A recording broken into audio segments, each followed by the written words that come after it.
Es un programa destinado a personas en exclusión o a los colectivos más vulnerables.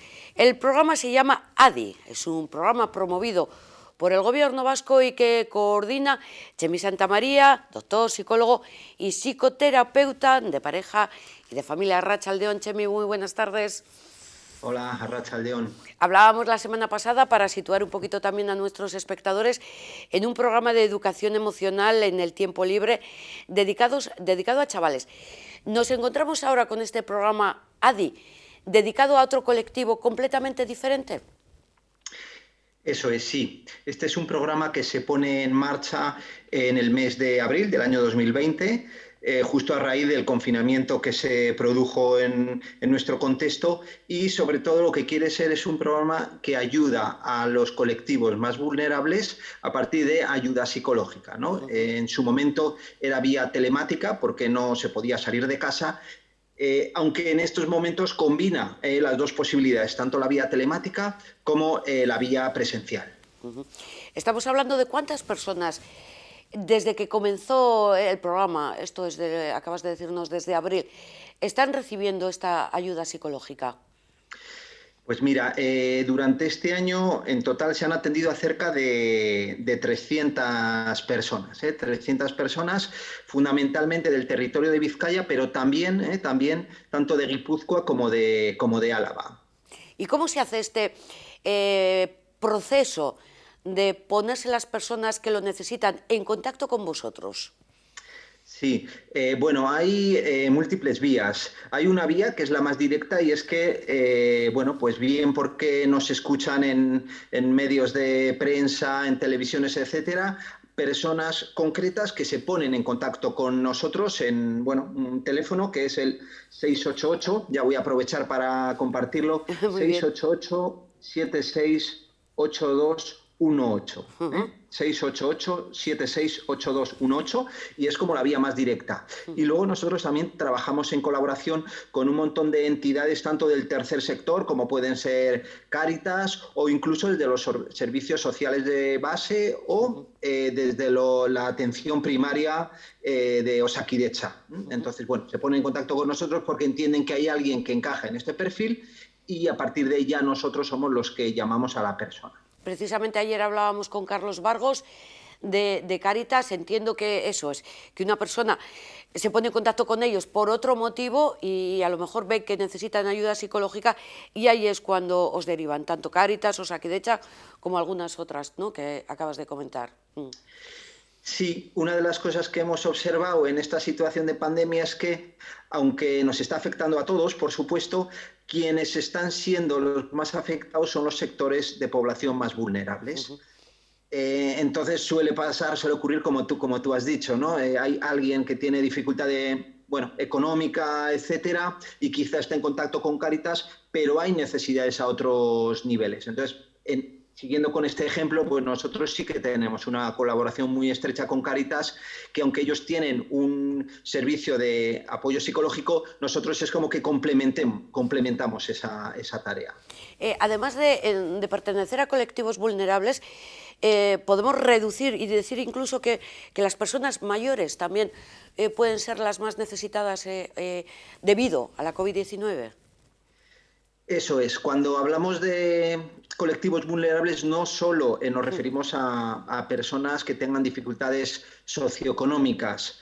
En efecto, como bien dices, los mayores han sido uno de los sectores de población donde más se ha notado, ¿verdad?, el impacto de esta crisis. De hecho, nosotros en torno al... Sí, en torno al 50% han sido personas mayores de 65 años.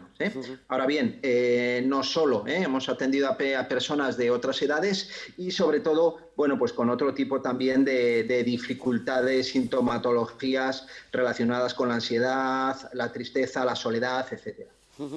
¿Cuál es el objetivo? Lo tenemos claro, ayudarles. Pero ¿cómo se consigue? O sea, ¿es un periodo muy largo de tiempo? ¿Cuál es un poco el protocolo que se pone en marcha? Vale.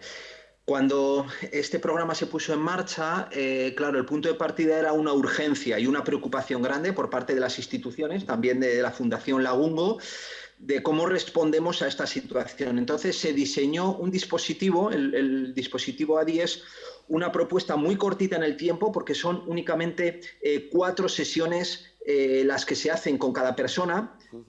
Pero claro, había unos recursos que eran limitados y por otro lado, pues la intuición de que había muchos potenciales destinatarios. Entonces se planteó una intervención corta en el tiempo, pero que luego daba posibilidad a derivaciones o a tener continuidad. De hecho, muchas personas que empezaron en el programa ADI, pues una vez finalizadas estas 4 sesiones, pues han continuado siendo atendidas en la Fundación Lagungo o las hemos derivado a otros centros psicológicos. Háblanos un poquito, Chemi, de la Fundación Lagungo, porque también en el programa de educación emocional participaba, es Centro de Orientación y Terapia Familiar Lagungo. Y se me olvidó preguntarte, ¿qué es? Bueno, somos un centro de orientación y terapia familiar. Trabajamos con problemáticas emocionales, relacionales en el marco de la familia. A partir de ahí somos un equipo de psicólogos y de psicólogas más o menos grande, y llevamos ya una trayectoria larga desde la década de los 90. Entonces, tenemos distintos programas de intervención, desde programas, por ejemplo, de intervención con familias en situación de separación y divorcio conflictivo, donde trabajamos con la familia o con los menores. Tenemos programas de intervención con parejas en crisis, un programa dirigido a menores, infancia y adolescencia. Bueno, tenemos distintos programas y desde ahí vamos respondiendo a toda esa gente que se acerca, ¿no?, a solicitar ayuda psicológica a nuestro centro. Y en concreto, volviendo a este programa ADI, una vez que realizan estas 4 sesiones o que veis que podéis derivar a Osakidetza o algún otro, si no parece que necesiten una derivación, ¿os olvidáis de ella o hay un seguimiento, una evaluación? Bueno, normalmente, si se finaliza, porque a veces nos hemos encontrado con problemáticas pues puntuales en las que, bueno, con una serie de orientaciones básicas o de activar recursos que quizá estaban alrededor de la persona y que ella no había sido capaz de activar o no se había dado cuenta de que existían esas posibilidades, en algunos casos ya pues sentimos que el proceso ha finalizado, ¿verdad? Es en esos otros casos donde vemos que todavía la problemática persiste o hay una necesidad de continuar acompañando lo psicológico, donde planteamos o bien la continuidad dentro de la Fundación Lagungo o bien la derivación a otro centro especializado. Ojalá que la mayoría de los casos fueran puntuales y que con una conversación se olvidara, no se acabara el problema, ¿no? Sí, sí, ciertamente. Todo lo que tiene que ver con la salud mental, bueno, es algo como muy profundo y que normalmente es de largo recorrido, ¿verdad? Pero en este caso, claro, fue una intervención que se situó en un contexto de crisis. Entonces, normalmente las intervenciones a todos los niveles, también en lo psicológico, que se plantean cuando hay situaciones de crisis, tienen que ser intervenciones rápidas y ágiles, ¿no? Y en ese sentido, lo que nos hemos dado cuenta es que, por ejemplo, algo tan sencillo como, claro, en personas donde de repente todas sus dinámicas pues habían cambiado porque no podían ir a trabajar, porque estaban en casa sin salir, etcétera. Por ejemplo, se perdía toda rutina, y esa pérdida de rutina muchas veces llevaba como un cierto caos. Caos organizativo en el día a día, pero también cierto caos mental, con un montón de pensamientos de qué va a pasar, y entonces es como que el miedo va ganando terreno y eso generaba una situación de ansiedad o de preocupación grande en la persona, ¿no? Entonces, bueno, por eso decía antes que a veces ha sido como orientaciones concretitas, otras veces ha sido ayudar a la persona a reconstruir sus pautas, su rutina del día a día, ¿no? Es decir, cuando una crisis impacta en la persona, normalmente el riesgo es eso, es que la tendencia es al caos, ¿no? Nuestra forma de manejarnos habitualmente es como que queda desactivada y tenemos que adaptarnos a esa situación. Este programa quiere ser una ayuda, ¿no?, a que las personas nos pudiésemos adaptar de la forma más satisfactoria posible a esta nueva situación que estamos viviendo, que ciertamente era impensable, ¿no?, hace unos meses, y que, bueno, pues para algunas personas ha surgido ha generado un gran sufrimiento. Y me imagino que para los psicólogos y psicólogas que atendéis a estas personas es más complicado, además, hacerlo de forma telefónica, porque en un tratamiento, entre comillas, presencial, distingue sus gestos o te ayuda más, entiendo, pero un teléfono pues es algo mucho más frío, y recibir información que necesitáis para ayudarle, pues bueno, duplica el esfuerzo. Es una impresión. Sí, sí, es así. Yo antes te decía que esta situación nos ha obligado a todos a hacer un ejercicio de adaptación, y en nuestro caso también ha sido todo un aprendizaje. Si hace un año por estas fechas me hubieses preguntado sobre la posibilidad de desarrollar un programa de apoyo psicológico por vía telefónica, pues te hubiese dicho que yo no lo veía, ¿verdad? Y la situación nos ha obligado, y nosotros también hemos aprendido. En ese sentido, es verdad que hay algunas limitaciones que son claras. Todo el lenguaje no verbal, se pierde la proximidad, el contacto físico, eso es evidente, pero hemos descubierto pues otras posibilidades que nos ofrece. Yo, por ejemplo, me acuerdo cuando atendí a una mujer que estaba estaba en un caserío de Cianuri, en el monte. Era una mujer que normalmente de ninguna manera hubiese venido a Bilbao, y que de hecho nos pidió además que la atendiésemos en euskera, ¿verdad? Una persona muy mayor. Pues en este caso el teléfono fue una oportunidad para llegar a esta persona en concreto, ¿no? Por lo tanto, bueno, pues también hemos aprendido a ver las posibilidades que nos ha ofrecido esta nueva herramienta. Sí, hay que verlo además todo en positivo. Quiero hablar también con Chemi Santamaría de este libro, Interioridad. ¿Es una búsqueda dentro de uno mismo para sacar lo mejor?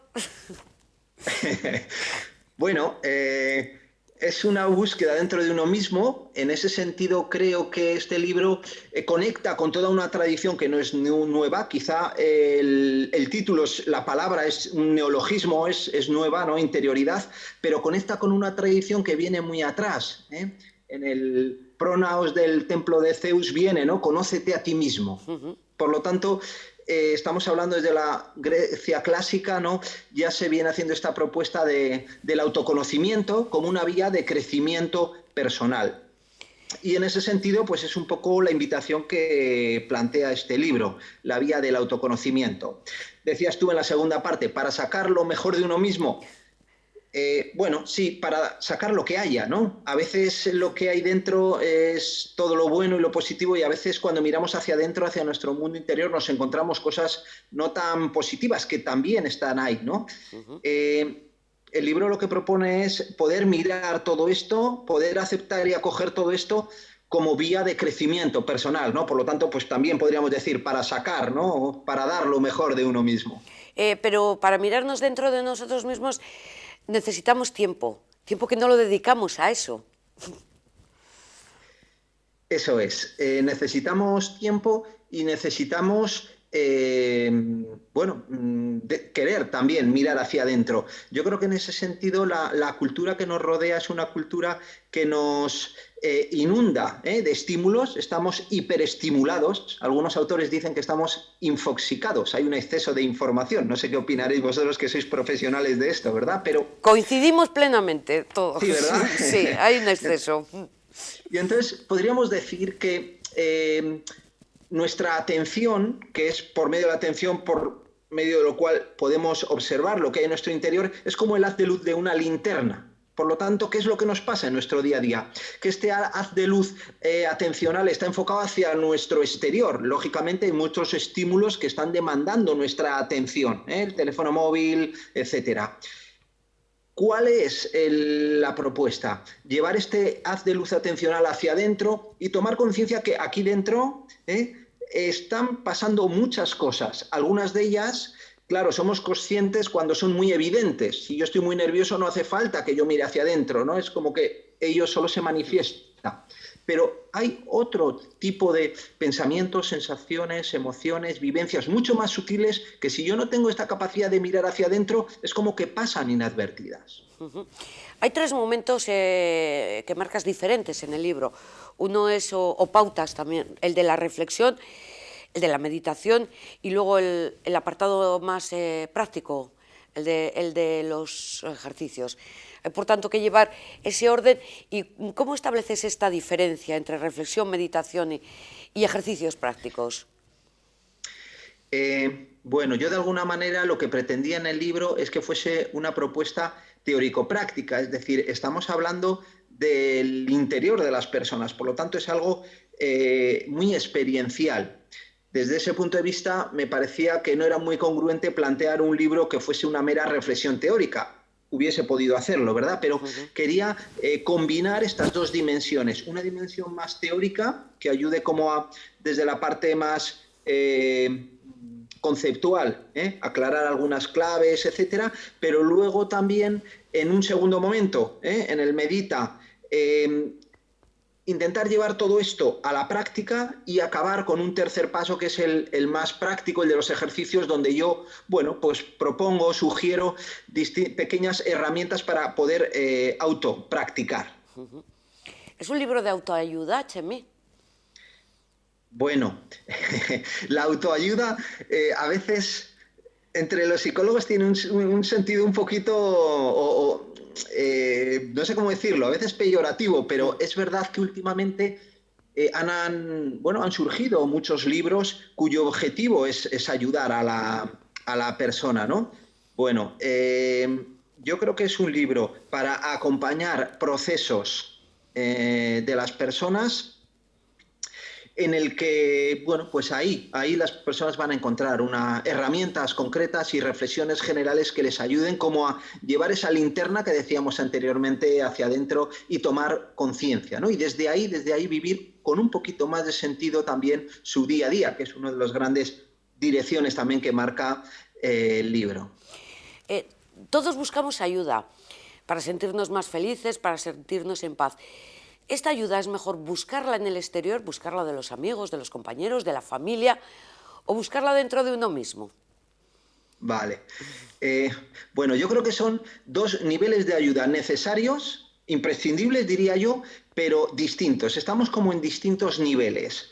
¿Qué quiere decir esto? Bueno, por un lado, pues como se ha demostrado en este contexto de pandemia, el ser humano es un ser social y necesitamos vivir abiertos a los demás. Y por lo tanto, yo creo que el crecimiento de las personas pasa por su capacidad de encontrarse con otros, abrirse a otros y compartir, porque en el compartir con el otro nosotros también nos construimos, ¿verdad? Por lo tanto, yo creo que esa es una línea que es fundamental. Ahora bien, este libro lo que quiere proponer es descubrir un camino, podríamos decir que es como si en el interior de las personas hubiese una brújula interior, una brújula interior que cuando la escuchamos nos indica hacia dónde caminar en nuestro día a día. La invitación es a ejercitarnos en esta escucha de la brújula. Ha habido autores, Carl Rogers, que fue uno de los psicólogos pues, bueno, más importantes del siglo XX, él fue el padre de la psicología humanista. Él decía que, bueno, pues en el universo hay como una tendencia actualizante, hay como un dinamismo de crecimiento. Y él dijo, pero esto que existe en el universo también está en las personas, ¿eh? Hay un dinamismo de crecimiento en el que muchas veces cuando nosotros estamos viviendo algo y sentimos que necesitamos un cambio o que algo tenemos que hacer distinto de lo que hemos hecho hasta ahora, es algo que lo sentimos corporalmente. No hace falta que nadie venga a decirnos desde fuera. Por supuesto, si nos lo dice alguien que está junto a nosotros, pues estupendo, ¿verdad? Pero nosotros ya lo vamos sintiendo. Es como una especie de conocimiento intuitivo, corporal. Por lo tanto, sería una invitación a escuchar esta brújula interior que para nada está contrapuesta a esa capacidad de estar abierto a nuestro entorno y a contrastar con las personas que nos rodean. O sea que, si me permites, como conclusión, tenemos que estar acompañados, hacer esta vida social, que ahora la tenemos un poquito más limitada, pero también sacar ratos para nosotros mismos y para, pues eso, para vernos y estudiarnos. No sé si esto suena muy bien, ¿no? Sí, podríamos decir que son las dos caras de una misma moneda, que no se puede, las podemos distinguir ahora porque estamos hablando, pero que están unidas y que una es consecuencia de la otra. ¿Por qué? Porque cuando aprendemos a escucharnos a nosotros, aprendemos a escuchar a los demás. Y viceversa, podríamos decir, cuando aprendemos a escuchar a los demás, nos aprendemos a escuchar a nosotros. Normalmente las personas que tienen dificultades a este nivel de escucha lo tienen a los dos niveles.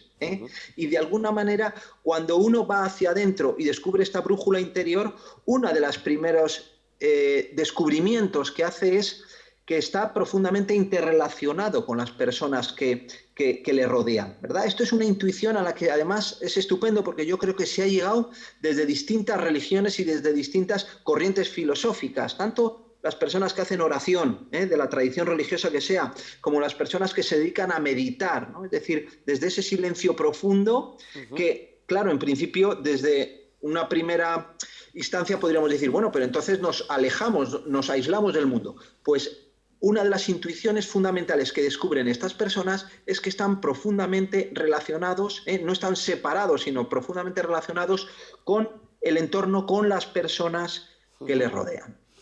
Chemi, ¿cómo aprendemos contigo? Que nos llevamos aquí unos buenos mensajes para terminar estos días de diciembre, para terminar este año horribilis 2020. Déjame recordar el número de teléfono del programa ADI con el que empezábamos.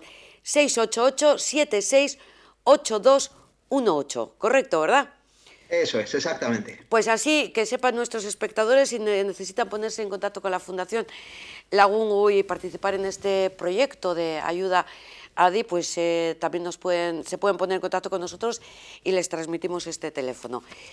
Disfruta de este final de año, que como no, con COVID o sin COVID, por lo menos tenemos que despedirlo. Gracias y un beso muy fuerte, Chemi.